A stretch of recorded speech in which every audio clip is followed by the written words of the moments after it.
just filed a petition in the Human Rights Court in Geneva, and who has been a very long-standing friend of families that have been asking for justice against child removal, particularly in Norway, which has one of the most vicious child removal agencies anywhere in the world. Over to you, Marius.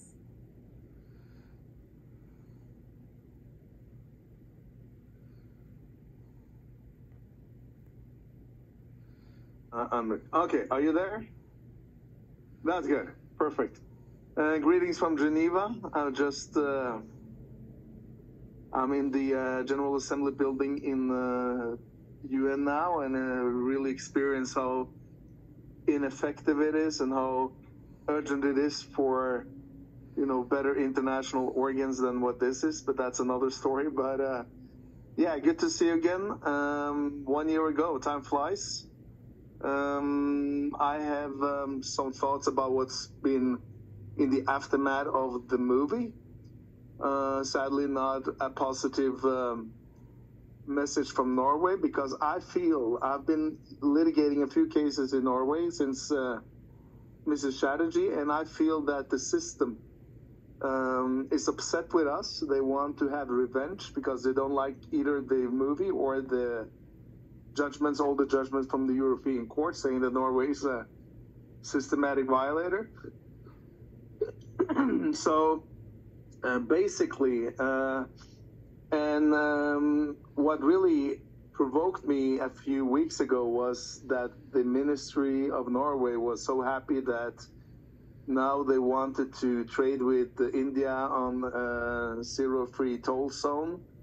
And that the relationship between India and Norway was like super, and that the companies in Norway were invited to come to India for all good reasons. And that really provoked me, because I believe that if we're going to have any improvement in our own country, we have to start to, face not only legal battles against the government of Norway, but also try to attack the economy in a way, because the way I feel it is that the movie, as well as the judgment from the European Court, that's my personal opinion, of course, but I do believe I have some right about that, but they have actually made it worse for families in Norway.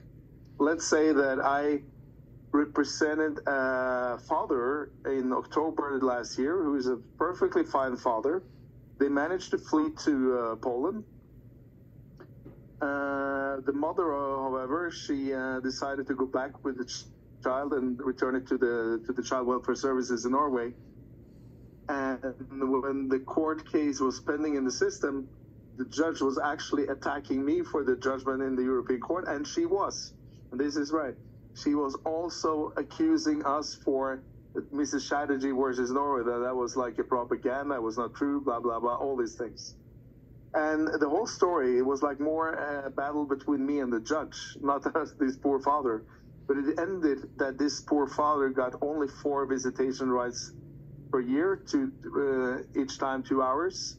So that makes up 8 hours per year to see his son, who's now 4 years old. So my personal experiences is that everything is based on like revenge from the system. So things are not getting better in Norway, rather the opposite. A lot of people are still struggling with the system. And for me, it seems like the only way to address these things, if we're going to remedy these violations going on in Norway, is obviously by other means. I mean, because they don't listen to the European courts, they don't listen to the movie.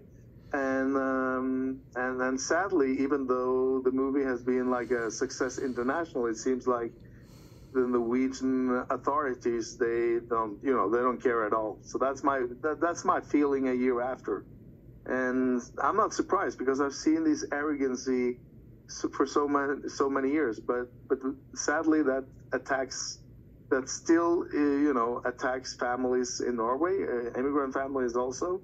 So we don't really see improvement in the system, and that's something we have to be aware of and to debate. So I would love to, and of course, no apology from the Norwegian government to Sagarita, no initiative for a monetary compensation for what they did. I mean, there is total lack of any responsibility from the people in charge. So when we have a system that is so arrogant and so obstructive to justice, I don't see any other alternatives to try to hit Norway with what they do for other countries, like boycotting Norwegian companies and so on. So I think that's the only language they really understand. So I'm trying to address that to some other countries that have been involved with illegal adoptions, but as long as money talks, it seems difficult. But I do hope that we can, at least we can discuss the matter in a more sanctional way, that we can sanction Norway somehow. That maybe would be a language to understand. And I'm also very upset that they have not made any apology to Sagarita or the Indian community about even after the movie, and the ambassador's propaganda. You remember we were there at the Norwegian embassy. It continues to deliver in a way that most people believe in. So we still have a job to do, and basically that's my message from Norway, that things are still not working anyway better than it should.